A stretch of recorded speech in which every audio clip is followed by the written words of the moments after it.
വമ്പൻ ഭൂരിപക്ഷത്തിൽ സംസ്ഥാനത്ത് 10 വർഷത്തിന് ശേഷം തിരികെ വരുന്ന UDF മന്ത്രിസഭ മറ്റൊരു ചരിത്രം കൂടി സൃഷ്ടിക്കാനുള്ള തയ്യാറെടുപ്പിലാണ്. എന്താണത് എന്നതല്ലേ ഏറ്റവും പ്രധാനം.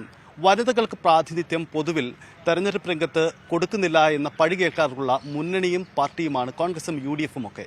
പക്ഷേ ഇത്തവണ കൂടുതൽ വനിതകൾക്ക് സീറ്റ് നൽകി, കൂടുതൽ വനിതകൾ വിജയിച്ച് കയറിയും വന്നിട്ടുണ്ട്. ഇത് മന്ത്രിസഭയിലും ഇതിൻ്റെ പ്രാതിനിധ്യം ഉണ്ടാകണമെന്ന ചിന്തകളാണ് ഇതിൻ്റെ അടിസ്ഥാനം.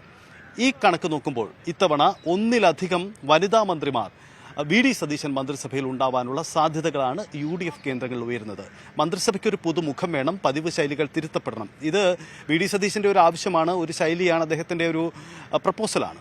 അത് സ്വാഭാവികമായും ആ മന്ത്രിസ്ഥാനം സംബന്ധിച്ച ചർച്ചകളിലും ഉയർന്നു വരുന്നു. എങ്ങനെയാണ് അങ്ങനെയെങ്കിൽ ഒരുപക്ഷേ VD സതീശൻ മന്ത്രിസഭ മറ്റൊരു ചരിത്രം സൃഷ്ടിച്ചേക്കാം. ഇതാദ്യമായി ഒരു കോൺഗ്രസ് മന്ത്രിസഭയിൽ, ഒരു UDF മന്ത്രിസഭയിൽ കേരള രൂപീകരണത്തിന് ശേഷം ഇതാദ്യമായി 2 മന്ത്രിമാർ, ഒന്നിലധികം മന്ത്രിമാർ ഉൾപ്പെടുന്ന ഒരു സാഹചര്യം ഉണ്ടാകും. നമുക്കറിയാം, ഇതുവരെ മന്ത്രിസഭകളിൽ പേരിനൊരു വനിതാ പ്രാതിനിധ്യം എന്നതാണ് പലപ്പോഴും അതിൽ മറ്റു മെറിറ്റൊന്നുമല്ല ഘടകമാവുന്നത്. പകരം പേരിനൊരു വനിതാ പ്രാതിനിധ്യം എന്ന് ഉറപ്പിക്കുക എന്നതാണ് ഉണ്ടാവുന്നത്. മന്ത്രിസഭ, വനിതയില്ലാത്ത മന്ത്രിസഭ എന്ന പേരുദോഷം ഒഴിവാക്കുന്നതിന് വേണ്ടി മാത്രം ഒരു തീരുമാനമെടുക്കുക എന്നതായിരുന്നു പതിവ് ശൈലി. പക്ഷേ ഇത്തവണ മാറ്റിപ്പിടിക്കുക എന്നതാണ്.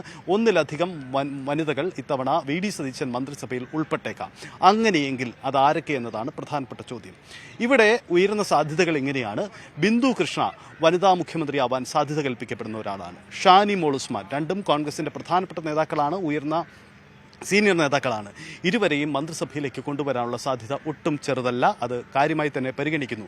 തീരുന്നില്ല, ഇത്തവണ UDFിന്റെ ഭാഗമായി നിന്ന എല്ലാ കക്ഷികൾക്കും മന്ത്രിസഭയിൽ പ്രാതിനിധ്യം ഉണ്ടാവണമെന്ന ആലോചനകൾ നടക്കുന്നുണ്ട്. അങ്ങനെയെങ്കിൽ RMP എന്ന രാഷ്ട്രീയ പാർട്ടിയുടെ പ്രതിനിധിയായ KK രമ കൂടി മന്ത്രിസഭയിൽ എത്തിയേക്കാം.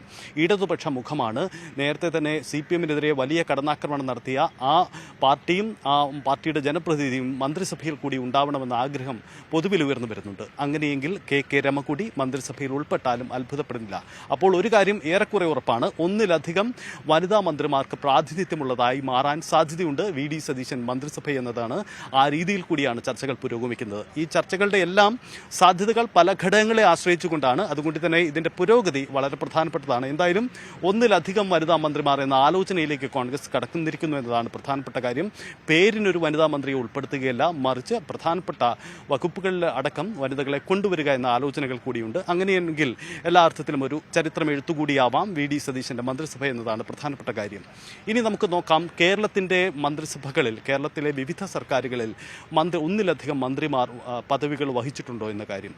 അത് ചരിത്രം പരിശോധിക്കുമ്പോൾ കഴിഞ്ഞ 2 പിണറായി വിജയൻ മന്ത്രിസഭകളും വലിയ നേട്ടം അവകാശപ്പെടാൻ കഴിയുന്നതാണ്. കാരണം പിണറായി വിജയൻ്റെ 2016ലെയും 2021ലെയും സർക്കാരുകളാണ് 2 വനിതകൾക്ക് മന്ത്രിസഭയിൽ പ്രാതിനിധ്യം നൽകിയത്. 2016ലെ സർക്കാരിൽ അന്ന് മേഴ്സിക്കുട്ടിയമ്മയും KK ശൈലജയുമായിരുന്നു മന്ത്രിസഭയിൽ 2 സുപ്രധാനമായ വകുപ്പുകൾ കൈകാര്യം ചെയ്തിരുന്നത്. വലിയ തരത്തിൽ അവർ ശ്ലാഘിക്കപ്പെടുന്നു, അവരുടെ പ്രവർത്തനം അംഗീകരിക്കപ്പെടുന്നു എന്നതൊക്കെ നമ്മൾ അന്ന് കണ്ടതുമാണ്. എന്തായാലും മന്ത്രിസഭയിൽ വലിയ രീതിയിൽ ശോഭിച്ച വലിയ 2 സീനിയർ ലീഡേഴ്സിനെയാണ് അന്ന് മന്ത്രിസഭയിൽ ഉൾപ്പെടുത്തി എന്ന് പിണറായി വിജയൻ മാതൃക കാട്ടിയത്. 2021ലേക്ക് വരുമ്പോഴും സംഭവിച്ചത് CPIഎമ്മിൽ നിന്നും വീണ ജോർജ് ആരോഗ്യവകുപ്പ് ചുമതല ഏറ്റെടുത്തുകൊണ്ട് മന്ത്രിസ്ഥാനത്തെത്തി. അതേസമയം CPI ഒരു വനിതയെ മന്ത്രിസഭയിലേക്ക് കൊണ്ടുവരാൻ തയ്യാറായി. അങ്ങനെയാണ് ചിഞ്ചുറാണി മന്ത്രിയാവുകയും ചെയ്യുന്നത്. അപ്പോൾ പിണറായി വിജയന്റെ 2 മന്ത്രിസഭകളിലും 2 വീതം വനിതകൾ മന്ത്രിമാരായി ഉണ്ടായിരുന്നു എന്നതാണ് അതിന് സമാനമായി നീക്കം കൂടിയാണ്. യഥാർത്ഥത്തിൽ VD സതീശൻ മന്ത്രിസഭയ്ക്ക് 2 വനിതമാരെ, ഒന്നിലധികം വനിതാ മന്ത്രിമാരെ ഉൾപ്പെടുത്തേണ്ടി വരുന്ന സാഹചര്യം കഴിഞ്ഞ 2 മന്ത്രിസഭകളിൽ അത്തരം പരിഗണനകൾ ഉണ്ടായിരുന്നു എന്നതാണ്. സംസ്ഥാനത്തെ വനിതകളാണ് നിർണായകം, വനിതാ വോട്ടുകളാണ് നിർണായകം. ഏത് സർക്കാരിനെയും വീഴ്ത്താനും വാഴ്ത്താനും ശേഷിയുള്ള സ്ത്രീ വോട്ടർമാരെ ഒപ്പം നിർത്തുക എന്നത് എല്ലാ മുന്നണികളുടെയും കടമ്പയാണ്, വെല്ലുവിളിയാണ്.